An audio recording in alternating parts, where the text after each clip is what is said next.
আজও নগর ভবনের সামনে ইশরাক সমর্থকদের অবস্থান, প্রধান ফটকে তালা, উপদেষ্টা আসিফের পদত্যাগ দাবি। জাতীয় ঐক্যমত্যে পৌঁছাতে সমাজ ও রাজনৈতিক দলগুলোর মধ্যে সমন্বয়ের তাগিদ আলী রিয়াজের, জামায়াতের সাথে কমিশনের বৈঠক। রাষ্ট্রীয় পদমর্যাদা নিয়ে আপিল বিভাগের ফের শুনানি, 1 জুলাই, প্রস্তুতির সময় চেয়ে মন্ত্রিপরিষদ বিভাগের আবেদন। এবং স্থলবন্দর দিয়ে তৈরি পোশাক সহ বেশ কিছু পণ্য প্রবেশে নিষেধাজ্ঞা দিল ভারত, বন্দরগুলোতে পণ্যবাহী যানবাহনের ভিড়।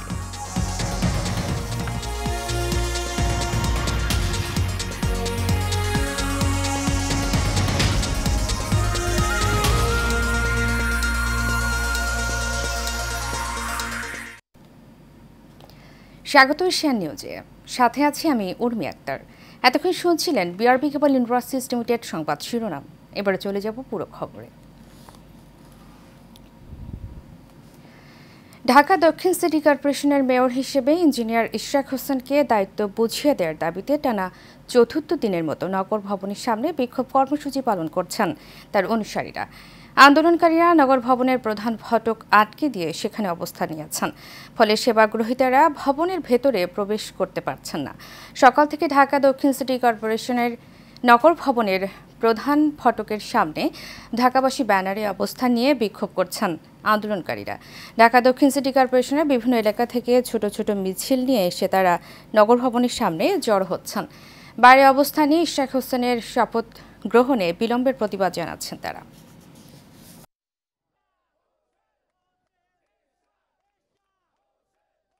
ওই নির্বাচনটা ছিল একটা প্রশাসনের নির্বাচন, জনগণের ভোটের মাধ্যমে আমরা কিন্তু ঠিকই জয়ী হয়েছি, কিন্তু আমরা সেই জয় আমাদের কাছ থেকে ছিনিয়ে নেওয়া হয়েছিল। আজকে কোর্টের মাধ্যমে আজকে রায় পেয়েছি, সেই রায়ে আজকে ইশরাক সাহেবকে শপথ গ্রহণ করানোর জন্য ঢাকা দক্ষিণ নাগরিকদের পক্ষ থেকে আজকে আমরা এখানে অবস্থান করেছি। এই অন্তর্বর্তীকালীন সরকার এই শপথকে নিয়ে টালবাহানা শুরু করেছে, সেই টালবাহানার বিরুদ্ধে আজকের এই আমাদের অবস্থান। সিভিল সোসাইটি ও রাজনৈতিক দলগুলোর সমন্বয়ে জাতীয় ঐক্যমত্যে পৌঁছাতে হবে বলে জানিয়েছেন জাতীয় ঐক্যমত্য কমিশনের সহ সভাপতি আলী রিয়াজ। আজ জাতীয় ঐক্যমত্য কমিশনের সঙ্গে জামায়াত ইসলামী বাংলাদেশের বৈঠক শুরুর আগে তিনি কথা বলেন। বেলা 11টার দিকে জাতীয় সংসদের এলডি হলে বৈঠকটি শুরু হয়েছে। বৈঠকে জামায়াত ইসলামীর নেতৃত্ব দিচ্ছেন নায়েবে আমির ও সাবেক সংসদ সদস্য ডক্টর সৈয়দ আবদুল্লাহ মোহাম্মদ তায়ের। সংস্কার প্রশ্নে ঐক্যমত্য তৈরির লক্ষ্যে 5টি সংস্কার কমিশনের গুরুত্বপূর্ণ সুপারিশগুলো নিয়ে রাজনৈতিক দলগুলোর সঙ্গে আলোচনা করছে ঐক্যমত্য কমিশন। এর অংশ হিসেবে গত 26 এপ্রিল জামায়াতের সঙ্গে কমিশনের সঙ্গে আলোচনা হয়।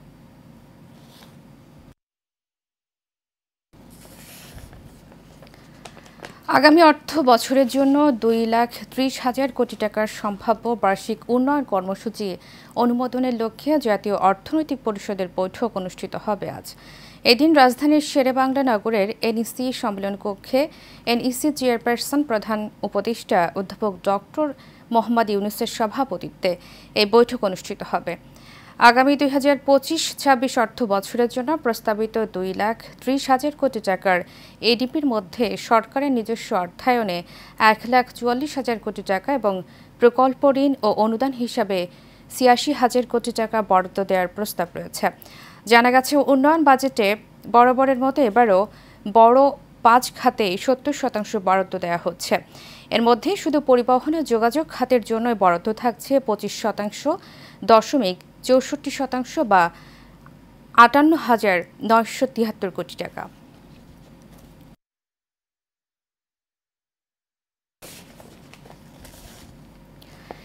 রাষ্ট্রের গুরুত্বপূর্ণ ব্যক্তিদের পদমর্যাদার মানক্রম নিয়ে আপিল বিভাগে শুনানি পিছিয়ে 1 জুলাই দিন ধার্য করেছেন আদালত। ভারপ্রাপ্ত প্রধান বিচারপতি আশফাকুল ইসলামের নেতৃত্বাধীন 6 বিচারপতির বেঞ্চ এ আদেশ দেন। এদিন সকালে এ সংক্রান্ত আপিল শুনানি শুরু হয়, কিন্তু প্রস্তুতির জন্য আরও সময় চেয়ে আবেদন করেন মন্ত্রিপরিষদ বিভাগের আইনজীবী। পরে শুনানি 1 জুলাই পর্যন্ত মুলতবি করেন আপিল বিভাগ। রুলস অব বিজনেস অনুযায়ী 1986 সালে ওয়ারেস্ট অব প্রেসিডেন্ট তৈরি করে মন্ত্রিপরিষদ বিভাগ রাষ্ট্রপতির অনুমোদনের পর একই বছরের 11 সেপ্টেম্বর তা জারি করা হয়। পরে বিভিন্ন সময়ে সংশোধন করা হয়। তবে ওয়ারেন্ট অব প্রেসিডেন্ট তৈরির ক্ষেত্রে সাংবিধানিক পদ, সংবিধান কর্তৃক স্বীকৃত সংজ্ঞায়িত পদগুলো প্রশাসন ক্যাডারের কর্মকর্তাদের নিচের ক্রমিকে রাখা হয়েছে বলে প্রশ্ন তোলা হয়। পরে ওয়ারেন্ট অব প্রেসিডেন্টের বৈধতা চ্যালেঞ্জ জানিয়ে 2006 সালে হাইকোর্ট রিট করেন বাংলাদেশ জুডিশিয়াল সার্ভিস অ্যাসোসিয়েশনের সাবেক মহাসচিব মোহাম্মদ আতাউর রহমান।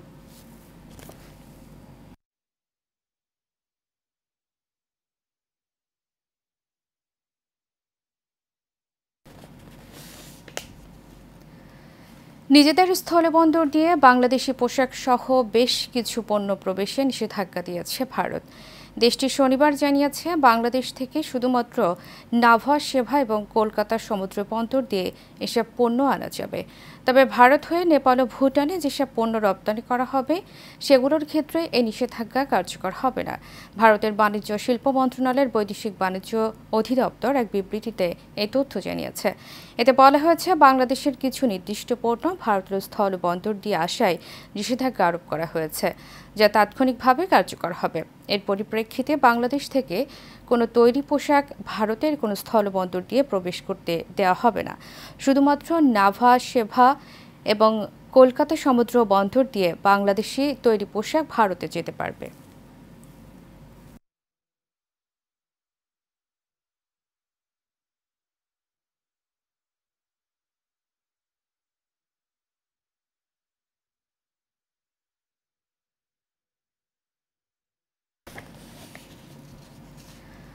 আট বিভাগের কিছু জায়গায় অস্থায়ীভাবে দমকা হাওয়া সহ বৃষ্টি হতে পারে বলে জানিয়েছে আবহাওয়া অধিদপ্তর।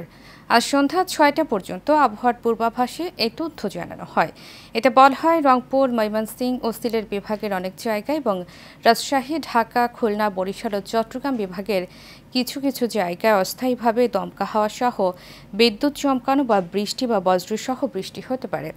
এছাড়া রংপুর, ময়মনসিংহ ও সিলেট বিভাগের কোথাও কোথাও মাঝারি ধরনের ভারী থেকে ভারী বর্ষণ হতে পারে।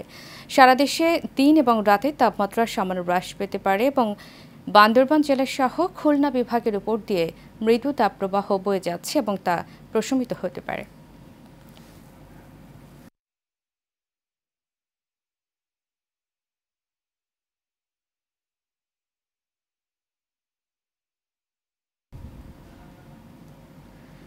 দেশের সবচেয়ে প্রশংসিত প্রিমিয়াম মেগা গেটেড কমিউনিটি রূপায়ণ সিটি উত্তরা তাদের সম্মানিত বাসিন্দা ও আমন্ত্রিত অতিথিদের নিয়ে শেফ সিক্রেট আনফেইল নামে একটি বিশেষ রান্নার কর্মশালা আয়োজন করেছে। এই আয়োজনে স্বনামধন্য শেফ মোহাম্মদ জাহেদি উপস্থিত থেকে শিখিয়েছেন কুইক রেসিপি, রান্নার নানা রকম টিপস ও ট্রিক্স। বিস্তারিত ওয়ালিদ সিদ্দিকীর রিপোর্টে। মানুষের মধ্যে গেটেড কমিউনিটির ধারণাকে জনপ্রিয় করতে এবং একটি সুন্দর মনোরম আবাসন ব্যবস্থা নিশ্চিত করার লক্ষ্যে রাজধানীর উত্তরায় গড়ে উঠেছে দেশের প্রথম প্রিমিয়াম মেগা গেটেড কমিউনিটি রূপায়ণ সিটি উত্তরা। সবুজে ঘেরা এই আবাসন প্রকল্পটির 63% জায়গায় খোলামেলা রাখা হয়েছে, যেন বুক ভরে নিঃশ্বাস নেওয়ার সুযোগ মেলে এখানকার বাসিন্দাদের। রূপায়ণ সিটি উত্তরার গ্র্যান্ড লাউঞ্জ বিতে সম্মানিত বাসিন্দা ও অতিথিদের নিয়ে রান্নার কর্মশালা আয়োজন করে রূপায়ণ সিটি উত্তরা। স্বনামধন্য শেফ মোহাম্মদ জাহিদি সেখানে নানা রকম রান্নার রেসিপি শেখান। খুবই চমৎকার একটা প্রোগ্রাম করছে, এই জন্য রূপায়ণ সিটিকে ধন্যবাদ জানাই আমরা। রূপায়ণ সিটিকে এবং বিকনকে ধন্যবাদ আমাকে সুযোগ করে দেওয়ার জন্য। খুব সহজে আমাদেরকে শেফ ট্রিক্স দিয়ে রান্না করে খুব সহজে আমরা অনেকগুলো আইটেম শিখতে পেরেছি। রূপায়ণ গ্রুপের মার্কেটিং ডিরেক্টর অমিত চক্রবর্তী বলেন, রূপায়ণ সিটি তাদের বাসিন্দাদের জন্য প্রতিনিয়ত নানা রকম ভিন্নধর্মী আয়োজন করে থাকে। আমরা বিভিন্ন সময় বিভিন্ন রকম অনুষ্ঠান, উৎসবের আয়োজন করে থাকি। আজকে দেখেন একটি ইনস্টিটিউট, স্বনামধন্য একটা প্রতিষ্ঠান কিন্তু চলে এসেছে আমাদের বাসিন্দাদের একদম কাছে।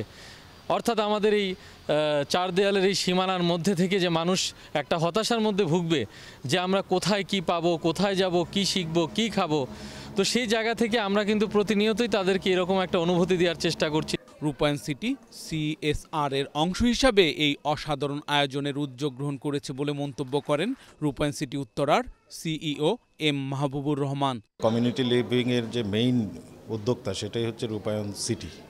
তো সেটাকে প্রমোট করা, কর্পোরেট সোশ্যাল রেসপন্সিবিলিটির আওতায় মানুষকে আরও উদ্বুদ্ধ করা, কমিউনিটি লিভিংকে উদ্বুদ্ধ করা, ওইটার পার্ট হিসেবে আজকের এই আয়োজন। সামনে আমাদের এরকম আয়োজন আরও অন্যান্য বিষয়ের উপরও থাকবে। এত সুন্দর আয়োজনের জন্য রূপায়ণ সিটিকে ধন্যবাদ জানায় স্বনামধন্য শেফ জাহিদি এবং বিকন একাডেমির সিইও। রান্নাকে শৈল্পিক রূপ দেওয়া যায় এবং দিতে পেরেছি আমি এই রূপায়ণ সিটিতে এসে বুঝলাম। এরা এখানকার রাঁধুনিরা, গৃহিণীরা আমাদের কাছে শিখছে, তারা উপকৃত হচ্ছে।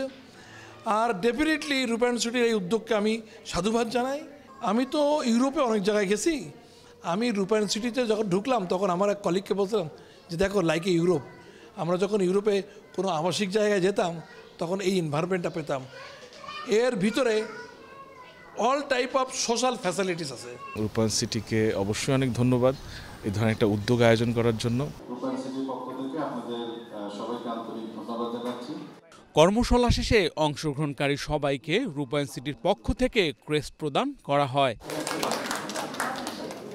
Walid Siddiqui, Asian television, Dhaka.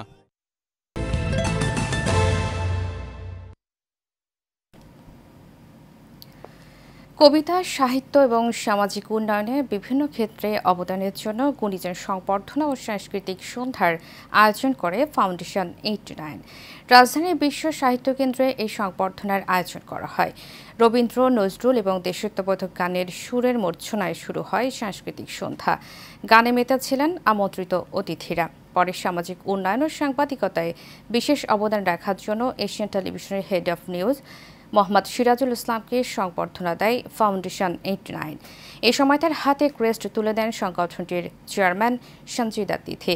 অনুষ্ঠানে সিরাজুল ইসলাম বলেন, কবিতা ও সাহিত্য এদেশের হাজার বছরের ইতিহাসের অবিচ্ছেদ্য অংশ।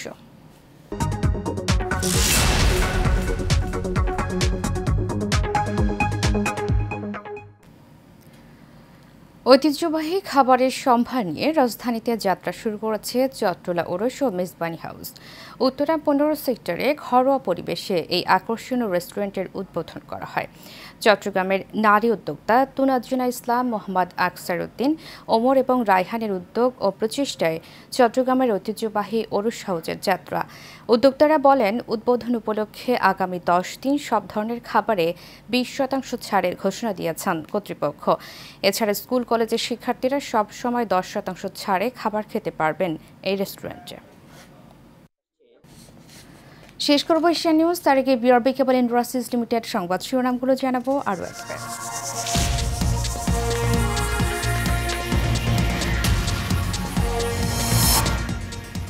আজও নগর ভবনের সামনে ইশরাক সমর্থকদের অবস্থান, প্রধান ফটকে তালা, উপদেষ্টা আসিফের পদত্যাগ দাবি। জাতীয় ঐক্যমত্যে পৌঁছাতে সমাজ ও রাজনৈতিক দলগুলোর মধ্যে সমন্বয়ের তাগিদ আলী রিয়াজের, জামায়াতের সাথে কমিশনের বৈঠক।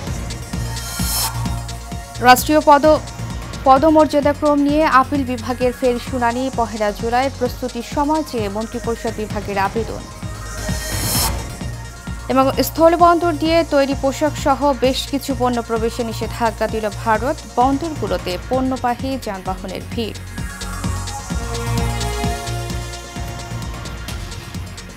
এশিয়া নিউজ এ পর্যন্তই। পরবর্তী সংবাদ দেখার আমন্ত্রণ জানিয়ে শেষ করছি। ধন্যবাদ সবাইকে।